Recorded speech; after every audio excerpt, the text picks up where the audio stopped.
नमस्कार, मैं हूं राहुल राजपूत। दो टूक की शुरुआत करते हैं। आयला मोहम्मद पर विवाद थमने का नाम नहीं ले रहा।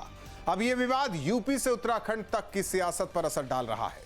आयला मोहम्मद के नाम पर बरेली में हिंसा भड़काने की कोशिश करने वालों पर ताबड़तोड़ एक्शन जारी है।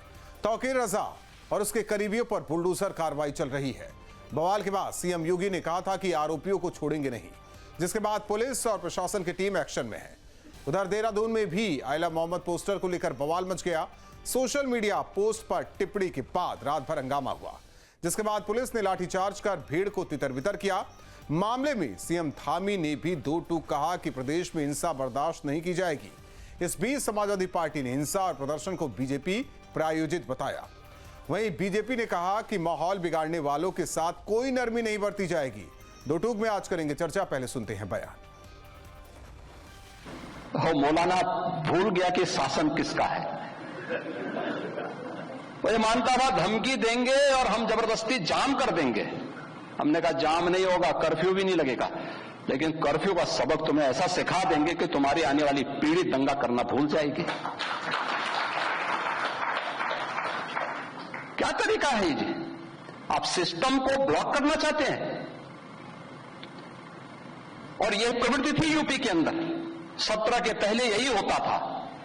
और हम इसी बात को कह सकते हैं कि 17 के बाद हमने कर्फ्यू भी नहीं लगने दिया, लेकिन ऐसे बैरियर को चुन चुन करके वे जिस प्रकार की भाषा को समझते थे उस प्रकार की भाषा से उनको समझा करके उसको उसकी सजा दिलाने का काम भी किया है। केवल हमारे त्योहारों और धार्मिक अनुष्ठानों के बीच में अशांति, उपद्रव पैदा करने की एक बहुत सोची समझी साजिश है और इसके पीछे वही ताकतें हैं जो आज मजबूत होते हुए भारत को देख नहीं पा रही हैं। ऐसे तत्वों के खिलाफ कठोर कार्रवाई की जाएगी। पहले भी कहीं पर भी अगर इस प्रकार का प्रयास हुआ है तो कानून ने अपना काम सख्ती से किया है और हमने ऐसे ही सब उपद्रवियों के लिए, ऐसा ही दंगा करने वालों के लिए यहाँ सख्त दंगा रोधी कानून बनाया है। जो भी सरकारी संपत्ति और निजी संपत्ति हो, दंगा करने वाला जो भी होगा, इसकी जो है भरपाई उसी व्यक्ति से उसकी भरपाई करवाई जाएगी और ये काम बहुत सख्ती से करवाया जाएगा। देखिए, जो भी लोग कानून का उल्लंघन करेंगे, कानून का उल्लंघन चाहे वो बिना किसी परमिशन के लोगों का जमावड़ा करके हों, पुलिस पर हमला करके हों या कानून के विरुद्ध किए गए निर्माण के कारण हो, उत्तर प्रदेश की सरकार जीरो टॉलरेंस की नीति के आधार पर काम कर रही है और कानून के उल्लंघन करने वाले किसी भी आदमी को छोड़ने वाली नहीं है। इसी नीति के हिसाब से बरेली में अतिक्रमण हटाने की कार्रवाई हुई है। मुसलमान इससे खुश नहीं है। मुसलमान चाहता है कि शिक्षा मिले, स्कूलों का मर्जर ना हो, नौकरियां हों, सुबह हमारा आगे बढ़े।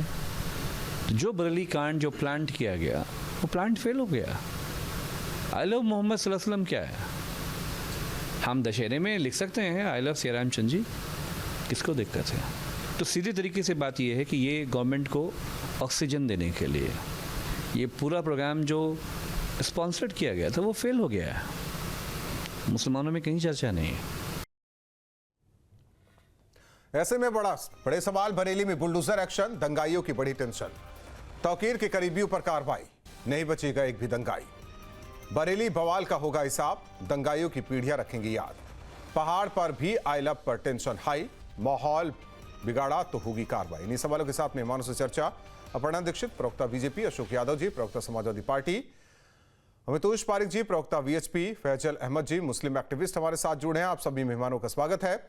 अशोक यादव जी, इस पूरे मामले में हालांकि आप लगातार कह रहे हैं कि ये तो बीजेपी का प्रायोजित मामला है, सवाल यह है, आपके एक प्रवक्ता कह रहे थे कि मुसलमानों का कोई लेना देना नहीं है। हाँ, ठीक मान लेते हैं नहीं लेना देना, तो कानपुर से शुरू हुआ ये बवाल अलग अलग हिस्सों तक पहुंच गया, मुसलमानों का कोई लेना देना नहीं।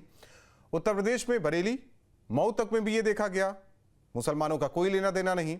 महाराष्ट्र में देखा गया, मुसलमानों का कोई लेना देना नहीं। अब पहाड़ पर भी देखा जा रहा है, देहरादून में भी देखा गया, मुसलमानों का कोई लेना देना नहीं। सवाल यह है कि बीजेपी का तो ये आप बता रहे हैं कि प्रायोजित मामला ही, लेकिन समाजवादी पार्टी इससे बच क्यों रही है और सवाल भी उठा रही है? राहुल जी, देखिए, अडम गोंडवी की एक शायरी है कि हिंदू या मुस्लिम के एहसासात को मत छेड़िए, अपनी कुर्सी के लिए जज्बात को मत छेड़िए। तो अपनी कुर्सी के लिए जज्बात को जो हिंदू मुस्लिम पे छेड़ा जा रहा है, ये बड़ा ही घृणित है, निंदनीय है। और ये काम कौन कर रहा है? ये काम तो जो आप आइला मोहम्मद का मामला था, ये कुछ था ही नहीं। ये तो पूरा देश दुनिया सबको पता है, आप लोगों को भी पता है, वो आप लोग नहीं बोल पाते, वो अलग बात है। ये किसी को नहीं, एकदम छोटा सा मामला था, हम लोग लगातार बताए जा रहे हैं। मैं तो शुरू से पहले दिन से कह रहा हूं ये बहुत छोटा मामला था। आप कह रहे हैं कि हम लोग नहीं बता पाएंगे, कम से कम ये ना कहिए ना अशोक यादव जी। बिल्कुल छोटा पहले दिन मामला बता था रहे हैं, राहुल जी। दर्शकों को ये समझा रहे हैं मामला था जगह का और कुछ नहीं था। फिर दूसरे दिन क्या हुआ उसके बारे में भी दूसरे दिन बताया। भाजपा की आंखों में चमक उठती है कि ये तो मामला है जिससे हम जितने भी अभी तक सरकार के जो नाकामियां हैं, चाहे यूरिया ब्लैक में बेची जा रही है या भ्रष्टाचार जो है, जातिवाद, जो सारे मुद्दों को अगर कहीं कोई चीज अगर इस पर पर्दा डाल सकती है तो यही मुद्दा है आई लव मोहम्मद। इस मुद्दे को लेकर के भाजपा ने एक उसको बैठे बैठाए मुद्दा मिल गया। इस मुद्दे को उसने पूरा हवा दे करके, हवा पानी खाद जितना दे सकती है, पेट्रोल डीजल सब दे करके इसको प्रदेश स्तर का फिर राष्ट्रीय स्तर का मुद्दा बना दिया।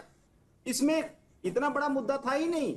तो सवाल ये उठता है कि आज योगी जी ने अपने लिए पिच तैयार कराई, जिस तरह का वो लगातार डायलॉग बाजी कर रहे हैं। मैं कुछ पूछना, मैं आपसे कुछ कहना भी चाहता हूं। तौकीर रजा बीजेपी वाले हैं?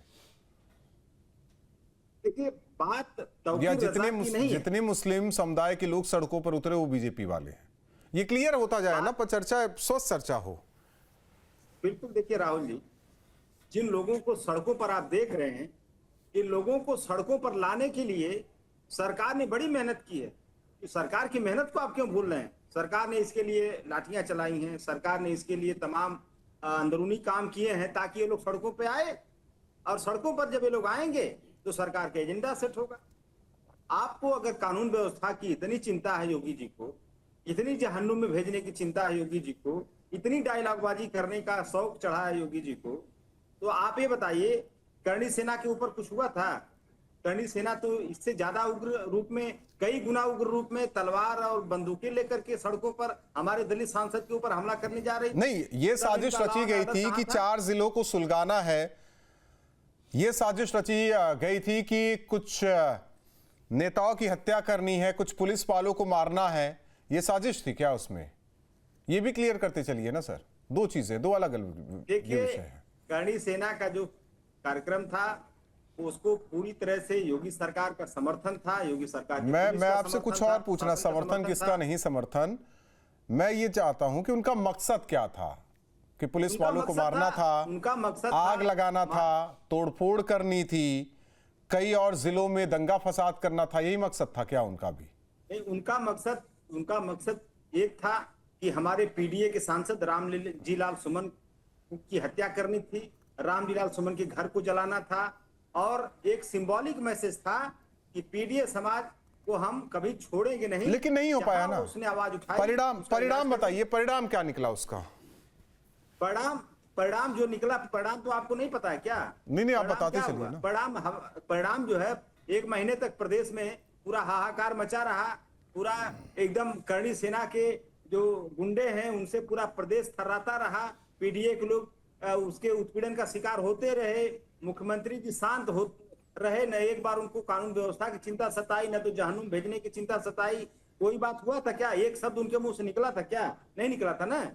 तो सारा देखिए प्रशासनिक जोर, सारा प्रशासनिक अमला, सिर्फ अगर एक धर्म विशेष की बात हो जाती है, ठीक, यही चीज है। अपर्णा दीक्षित जी, सारा प्रशासनिक अमला, सारा जोर एक धर्म विशेष के लिए। देखिए, माननीय प्रवक्ता महोदय की बात में मुझे खुद में कंट्रोवर्सी लग रही है। आप कह रहे हैं सरकार जातियों के नाम पर लगातार राजनीति कर रही है, तो आप एक बात बताइए, आप अपनी ही बात में पीडीए की बात क्यों कर रहे हैं?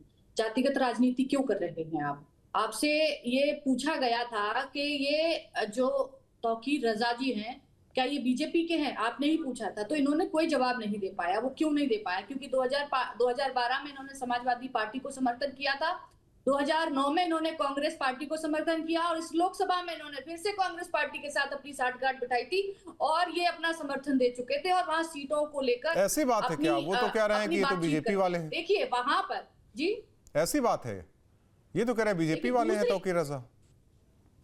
नहीं, आप देखिए कहीं पर भी गूगल करके दर्शक हमारे देख सकते हैं कि 2009 में उन्होंने जिस प्रकार से पार्टी कांग्रेस पार्टी को समर्थन किया, 2012 में इन्होंने समाजवादी पार्टी को समर्थन किया और अन्य अन्य जगहों पर ये समर्थन, इस बार लोकसभा आम चुनाव में इन्होंने कांग्रेस को समर्थन किया और सीटों के बंटवारे को लेकर इन्होंने उनसे बातचीत की और अपना ऊपर नीचे जो भी सौदा किया हो। अच्छा, दूसरा एक बात मैं बता दूं, ये जो आई लव मोहम्मद, मैं बता दूं क्यों नारा लगाया जा रहा है। 2000 कानपुर में जिस व्यक्ति ने ये नारा लगाया था वो समाजवादी पार्टी का कुछ दिन पहले ही सदस्य बना था। मैं आपको पहले बता दूं, सोची समझी प्लानिंग है राजनीतिक, क्योंकि ये आने वाले 2027 पर हिंदू मुस्लिम करना चाह रहे हैं, इसलिए ये तौकीर रजा तो सिर्फ एक प्ले कार्ड है जो ये आगे कर दिए हैं और अब ये यहाँ से शुरू हो गए हैं, साफ तौर पर देखा जा रहा है। आई लव मोहम्मद तो एक बहाना है। उत्तर प्रदेश में आग लगाने का पूरा प्लान बना चुके हैं समाजवादी पार्टी अंदर से। तौकीर रजा के नाम पर मैं बता रही हूं आपको, बहुत बड़ा बयान है मेरा, मैं नोट कर लीजिए, कहीं ना कहीं ये हिंदू मुस्लिम करने की कोशिश कर रहे हैं और हम पर आरोप लगा रहे हैं कि जाति समीकरण हम साध रहे हैं।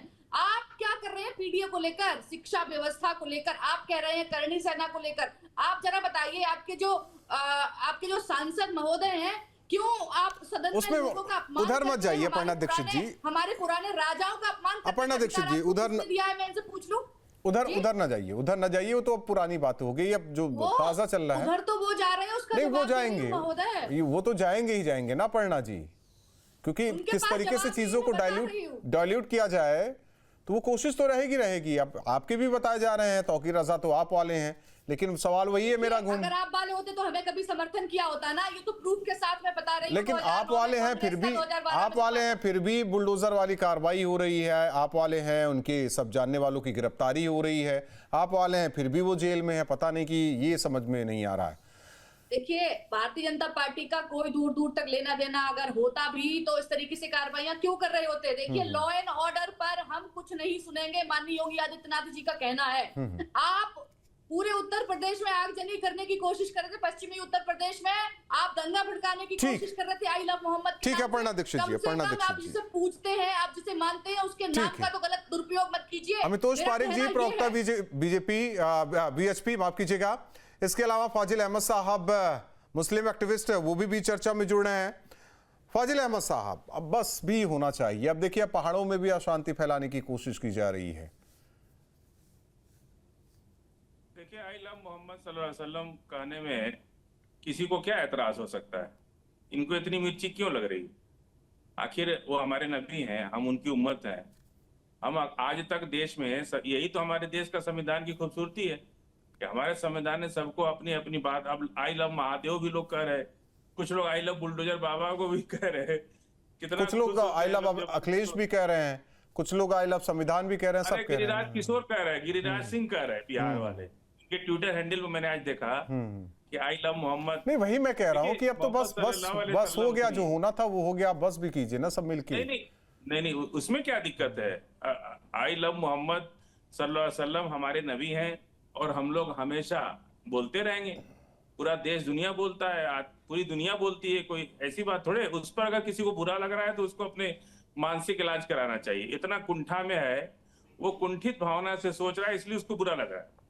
हमारे नबी का नाम लेने से कोई दिक्कत नहीं, बीजेपी सरकार को। एक मिनट सुनने तो दीजिए, फाजिल साहब बहुत अच्छी बात कर रहे हैं। देखिए, किसी के भी धर्म के, ये लोग जय श्री राम बोलते हैं, महादेव बोलते हैं, हम लोग एनसीसी कैडेट रहे हैं, उसी कैंप के अंदर लोग फाजिल अहमद साहब, देखिए एक चीज भी क्लियर करता चलूं, किसी को कोई दिक्कत नहीं है, लेकिन हाँ, जब दिक्कत बढ़ेगी तो कार्रवाई होगी तो राजनीति होगी, राजनीति के बाद तस्वीरें सामने आ रही है।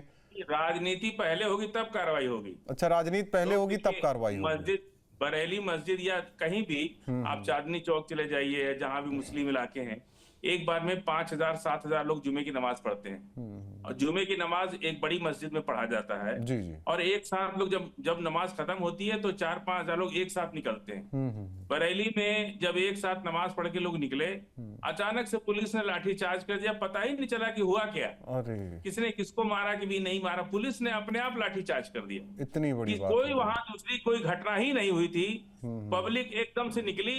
4-5 हजार मस्जिद वहां बड़ी बड़ी मस्जिदें हैं, ज्यादा मुस्लिम आबादी है, तो 4-5 हजार लोग एक साथ नमाज छूटी और निकले। फाजिल अहमद साहब, आज आपने सच्चाई बता दी, नहीं तो उससे पहले जो तस्वीर आई थी सब झूठी है। आज आपने सच्चाई बताई। तस्वीर तो ये लोग क्या करते हैं मीडिया में, लोग आप भी जानते हैं, हम भी जानते हैं, पुराने वीडियो को एडिट करके उसके साथ दिखाते हैं। वहां की आप किसी चश्मदीद के गवाह को लीजिए, पुलिस अभी चार्जशीट लगाएगी ना। नारे लग रहे थे, एक मिनट अपर्णा दीक्षित जी बोलने दीजिए। फाजिल अहमद साहब, फाजिल अहमद साहब दिल्ली में बैठे हुए महाभारत के संजय की तरह बरेली की कहानी बयां कर रहे हैं, सुनने दीजिए। तो देख लेते हैं वैसे हम भी देख लेते हैं, आप ही के चश्मे से हम भी देखते हैं। हमारे चश्मे से कहां देख पा रहे हैं? यहाँ से बैठे बैठे हमारे चश्मे से कहां देख पा रहे हैं फाजिल साहब? और हम लोग का तो नेटवर्क, फाजिल साहब अच्छा ठीक है, बरेली में ये हुआ तो फिर पहाड़ों में क्या हो गया अचानक से? नहीं क्या हुआ बताइए, अब बरेली में क्या हुआ? कोई घायल है वहां? एक भी आदमी कोई घायल है? अचानक लोग नमाज पढ़ के निकले और पुलिस ने उन पर लाठीचार्ज शुरू कर दिया। भगदड़ मच गई, कौन किसके ऊपर गिर रहा है कुछ पता ही नहीं चला कि घटना क्या हुआ। और रहा सवाल बुलडोजर का भी, आप अभी तक बुलडोजर का नाम नहीं लिए, हम भी बोलते रहे, बुलडोजर से ना कुछ नहीं होता है, घर टूटेगा फिर बन जाएगा, हौसला नहीं टूटना चाहिए। अच्छा देखिए आज क्या हुआ, कार्रवाई के दौरान वो नगर निगम, एक मिनट अपर्णा जी एक मिनट होना चाहिए, वो नहीं टूटना। अपर्णा जी को गिरफ्तार लगा दिया, पारिक साहब एक बुद्धिस्ट को गिरफ्तार किया, एक मुसलमान को गिरफ्तार। पारिक साहब आज बुलडोजर वाली जब कार्रवाई हुई ना, जब तोड़फोड़ हुई तो देखा गया कि चारों तरफ से बिजली चोरी करके वहां ई रिक्शा के लिए चार्जिंग पॉइंट बनाया गया था। देखिए चोरी वोरी तो अच्छा चोरी नहीं है, मंत्री विधायक लोग 40% कमीशन खा रहे हैं, कभी बोले आप उस पर? नेता मंत्री कितना चोर है? 40% किसको कह रहे हैं? समाजवादियों को कह रहे हैं या कांग्रेसियों को कह रहे हैं? मैं सबको कह रहा हूँ, सबको कह रहे हैं, खा रहे हैं। चलो आपने कभी बोला उनको? चोर और की बात इस देश में छोड़ दीजिए, चोरी कौन है कौन, ये सब अब बात अलग है कि चोर कौन है। फिर उस पैसे का बंदर बाट होता है, कहा जा रहा है कि तौकीर रजा तक भी पैसा जाता था जिससे वो भीड़ जुटाते थे। बैठ के कानून बना रहे हैं वो नहीं, जब बेईमानी। अच्छा एक चीज फाजिल साहब ये बवाल नमाज के बाद ही क्यों होता है, उससे पहले क्यों नहीं होता? इसलिए कि लोग नमाज पढ़ के निकले और पुलिस ने लाठीचार्ज कर दिया। कोई मुसलमान ने तो कुछ किया ही नहीं, ऑलरेडी उनके सब प्री प्लान था। बिहार का चुनाव देखिए अभी और होगा। तौकीर जो कहा जा रहा है कि तौकीर रजा अलग अलग राज्यों से भी लोगों को बुलाया था और आसपास के जिलों से भी। रजा तो वहां थे भी नहीं। तौकीर रजा ने दूसरी मस्जिद में खुद भी पुलिस वाले उनको ले गए नमाज पढ़ाने के लिए। तौकीर रजा हाउस अरेस्ट थे और उनको नमाज पढ़ाने के लिए वहां की पुलिस साथ ले गई एक दूसरी मस्जिद में। तौकीर रजा तो वहां थे भी नहीं, पाक साफ है, और बेवजह तौकीर रजा को घसीटा जा रहा है इसमें। और बिहार का चुनाव ये पारिक जी बताइए, सब तौकीर रजा कह रहे हैं और फाजिल अहमद साहब ने अपनी अदालत में क्लियर कर दिया तो बिहार का चुनाव ये लोग हार रहे हैं, इसलिए कि वो तो है ही नहीं दोषी और इस तरह की घटनाएं करा रहे। देखिए ये लोग बिहार का चुनाव हार रहे हैं। अच्छा आप भी राजनीति करने लगे क्या? होगी वहां इस तरह की घटना। फाजिल अहमद साहब आप तो राजनीतिक विषय भी आपके हिस्से में आ गया, आप भी राजनेताओं की बात करने लगे। आप तो अपनी कौम की बात करने आए थे ना। नेता हम चुनाव लड़ते हैं भाई, हम इलेक्शन लड़ते हैं। तो क्या लिखवाए फिर? मुस्लिम स्कॉलर की जगह क्या लिखवाए फिर? अरे आपको जो लिखवाना लिखवाइए। नहीं आप बताइए ना। सुनिए हम लोग इसीलिए संविधान को बचाने की लड़ाई लड़ रहे हैं। ये पुलिस से देश नहीं चलेगा और हौसला नहीं टूटना चाहिए। पारिक साहब कोई बात नहीं, 2 बार पारिक साहब अब शांत रहने वाला पहाड़ भी, क्योंकि मैं इसको इस तरीके से जोड़ता हूँ, आप सब सुन लीजिए। बनबूलपुरा वाला मामला हुआ था तो उस टाइम भी बरेली को सुलगाने की कोशिश की गई थी और ये कानपुर से उठा तो बरेली को सुलगाना, ये है ट्रेंड। अब बताइए मस्जिद से नमाज पढ़ के निकल रहे हैं, पुलिस वाले डंडा मार रहे हैं, ऐसा नहीं होना चाहिए। वो तो घर की तरफ जा रहे थे। राहुल भाई मेरे से सवाल है? हाँ जी बहुत बहुत धन्यवाद। मैं आपसे अपनी बात रखूं उससे पहले एक निवेदन करता हूं, फाजिल अहमद की या तो वॉइस को म्यूट कर दीजिए या उन्हें पहले समझा दीजिएगा, बीच में ना बोले, वो डिबेट। अब वो नेता भी हैं, मुस्लिम स्कॉलर भी हैं। देखिए आपने कुछ बोला नहीं उससे पहले। क्या था राहुल भाई, अब मैंने चालू ही किया था, बोलना चालू कर। छोड़ देते हैं। अरे क्यों छोड़ देंगे फारिक छोड़ देते, अरे क्यों छोड़ देंगे? मैं स्किप हो जाता हूं। फाजिल साहब अपनी बारी में अपनी बात रखिए। ये तो ना भाजपा में है ना हिंदू स्कॉलर है, ये तो एक नहीं वीएसपी से है ना, हिंदू परिषद, विश्व हिंदू परिषद। जैसे आप मुस्लिम स्कॉलर वैसे अब सुन लेते हैं। टाइम जाया ना कीजिए। फारिक साहब बोलिए। बहुत बहुत धन्यवाद। क्या है, इन्होंने एक बहुत बढ़िया बात कही, फाजिल अहमद बात कही, देखो बात कही इन्होंने कि हौसले नहीं टूटने चाहिए, घर तो हम फिर बना लेंगे, चाहे वो ड्रेन के ऊपर और नाली के ऊपर बनाओ या सरकारी लैंड के ऊपर में बनाओ, चाहे इंक्रोच करके बनाओ, चाहे मजारे आप जिन कॉर्बेट में बना दो, चाहे पब्लिक लैंड पे बना दो, हमारे को यही तो करना है। हम घर फिर बना देंगे, हम अतिक्रमण फिर कर देंगे, हौसले नहीं टूटने चाहिए। उनके बिल्कुल हौसले नहीं टूटे। संविधान की बात करने वाले लोग क्यों नहीं जाके चाइना के अंदर में आई लव मोहम्मद के नारे लगाए भाई? वहां पे मस्जिदें तोड़ के पब्लिक टॉयलेट बना देते तो ये चुप हो जाते हैं। आपको तो जिनपिंग की गवर्नमेंट के अंदर में आप मोहम्मद नाम नहीं रख सकते, आप रेडिकल नाम नहीं रख सकते, वहां पे कुछ नहीं बोलेंगे। भारत में एक नया विवाद चालू करते हैं, उस विवाद के अंदर में बिना इजाजत के एक प्रोसेशन निकालते हैं, पुलिस ऑब्जेक्ट करती है, वहां से चीजों को हटाती है, अगले दिन मुस्लिम युवकों की भीड़ हिंदू मोहल्ले में जाती है और हिंदू देवी देवताओं के पोस्टर से लाठी से हटाती है। उसके बाद विवाद चालू होता है। अब क्या है, आई लव मोहम्मद बोलेंगे हम तो, अरे बोलो ना जाके आई लव मोहम्मद। लेकिन आई लव मोहम्मद क्या है? आई लव मोहम्मद है कश्मीर से हिंदुओं को हटाना 1980 में। आई लव मोहम्मद की आड़ के अंदर में कैराना में पलायन कराना, आई लव मोहम्मद की आड़ में धर्मांतरण कराना, आई लव मोहम्मद की आड़ में सर तन से जुदा के और गुस्ताखी नबी के नारे लगाना, और आई लव मोहम्मद के नाम पे कन्हैया लाल का सर तन से जुदा करना, आई लव मोहम्मद के नाम पर अमरावती की घटना करना, आई लव मोहम्मद के नाम पर झांसी और झांसी में अलग अलग जगह मदरसे के अंदर में ट्रेन को कैसे डिरेल करने ये पढ़ाना, गुजरात गणेश पंडाल के अंदर में 10 जने प्लान करते हैं तोड़ने के लिए गणेश पंडाल, दुर्गा पंडाल को तोड़ना, दुर्गा विसर्जन को रोकना, चतुर्थी के पर रामनवमी पे हनुमान जयंती पे पथराव करना। अगर ये आई लव मोहम्मद की आड़ में करा जा रहा है तो मुझे बताइए प्रेम है नफरत है?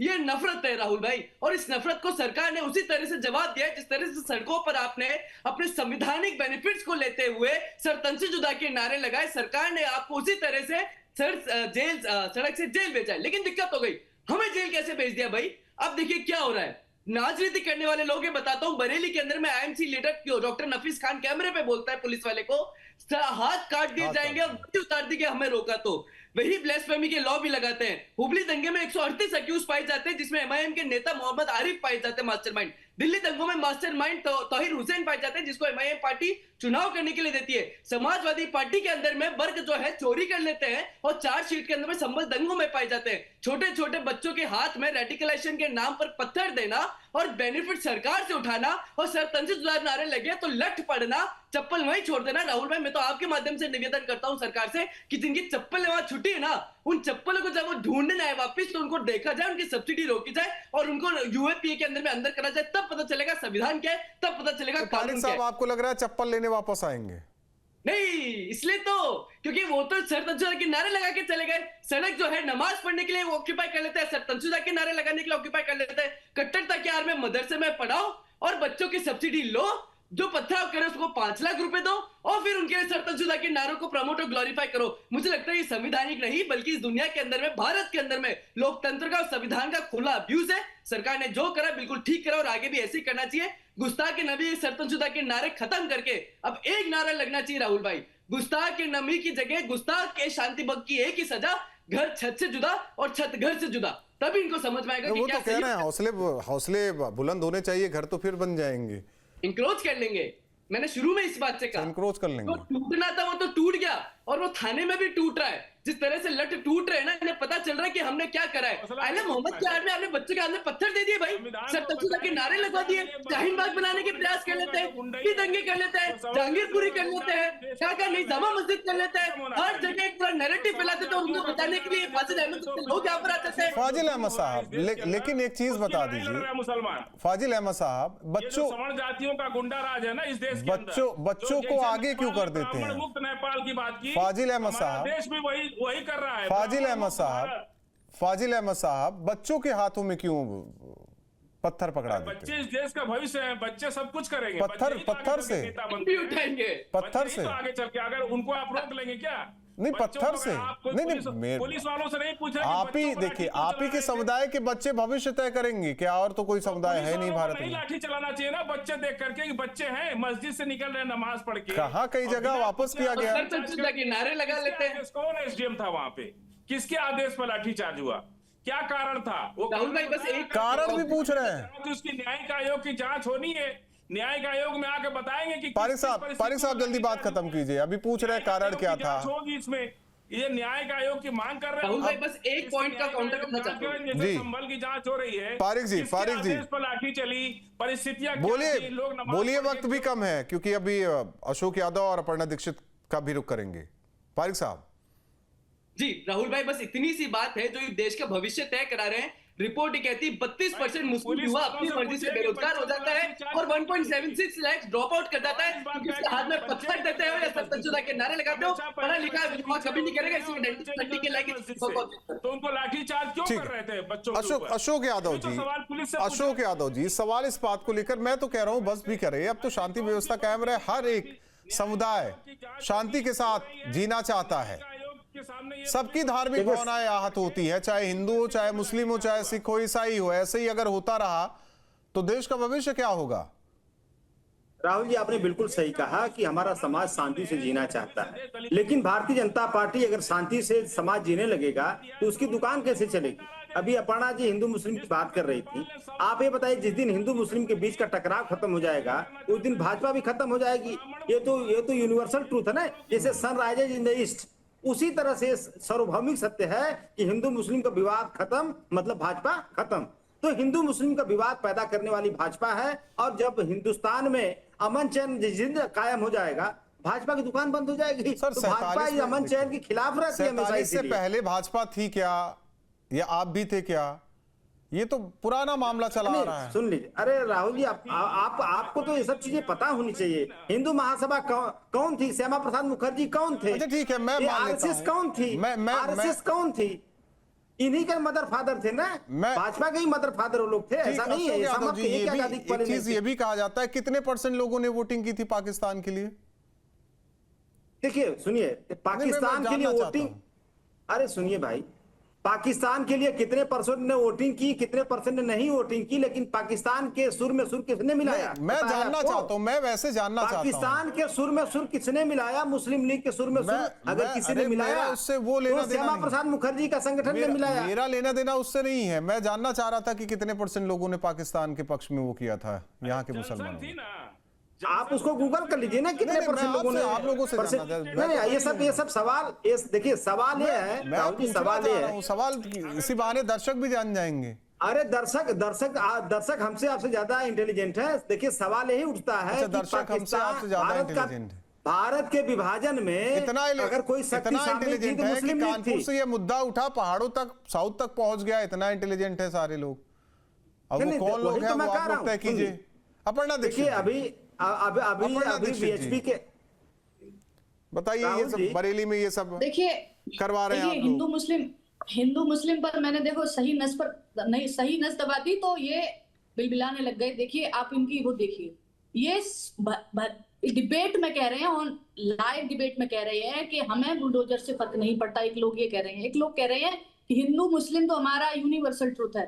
यूनिवर्सल अगर ट्रूथ होता तो भरी मंचों से हम नहीं कह रहे होते कि मुस्लिमों पर अत्याचार हो गया, हम गोलियां नहीं चलवा रहे होते। हिंदू मुस्लिम आप हमेशा आपने 2024 लोकसभा चुनाव मोदी जी के भाषणों को याद कर लीजिए। मुस्लिम समुदाय में आगे बढ़ावा योगी जी के बयान को याद कर लीजिए कि ताजिया वाले कैसे मानते हैं, लातों के नहीं भूत है। किया महोदय, जरा अपनी गिरेबान में जाकर देख। आतंकवादियों के केस वापस एक मिनट अशोक यादव वो भी तो कहते हैं कि कार सेवकों ने क्या किया था जो गोलियां चलवा दी।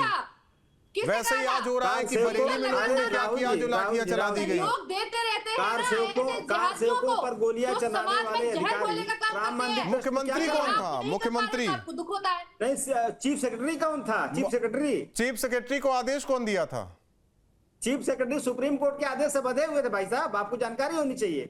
सुप्रीम कोर्ट में सुप्रीम कोर्ट ने आदेश दिया था गोली चला दो। सुप्रीम कोर्ट में एफिडेविट जमा की उत्तर प्रदेश सरकार, वही मैं समझना चाह रहा हूँ को बनाए रखा जाए बड़े मंचों वही मैं से समझ इसी तरह से हिंदू मुस्लिम करने ठीक है, वाले छोड़ देते हैं, मैं नहीं जाऊंगा, हो गया। यादव जी, पारिक साहब विवाद थमेगा ये फिर कि उनके बेटे आतंकवादियों का देखिए केस वापस आज लेने की वक्त है बात कि कर सब रहे थे। शांति के साथ रहें। आतंकवादी तो और आपके बैठ के संगठन में हमें पाया बता जाता है। पारिक साहब सब चाहते हैं कि शांति के साथ रहे, उपद्रव कहीं ना हो, समाजवादी लेकिन पार्टी स्थिति ऐसी क्यों बनती जा रही है? सक्सेना का नाम खोज लीजिए। कह देते हो कि इसके बीजेपी पीछे के हैं, आखिर इसके में तो पीछे support वजह क्या? तुम संक्षेप समाजवादी में पार्टी को करते पारिक हो। साहब संक्षेप में। राहुल भाई, बहुत जरा सी बात है कि शांति अगर देश में मजहबी नारे लगाकर हिंदुओं को चुप कराने के लिए अगर आई है ये, या उसके बलबूते पे लाई जाएगी, तो मुझे लगता है कि वो बिल्कुल ही गलत है और असंवैधानिक है। सरकार ने वही करा जो संवैधानिक और लोकतांत्रिक पद्धति से होना चाहिए था। ये कोई इस्लामिक राष्ट्र नहीं है। अगर आपको सत्य संशोधन नारे लगाने का इतना ही शौक है तो जाइए इस्लामिक राष्ट्र में लगाइए। भारत के अंदर में इनकी कोई आवश्यकता नहीं है। ना आई लव मोहम्मद के बैनर लगे जाएंगे और ना ही सत्य ठीक संशोधन के नारे लगे अपर्णा जी, जाएंगे। माफी चाहता हूं, टाइम नहीं है। बहुत बहुत धन्यवाद आप सभी मेहमानों का।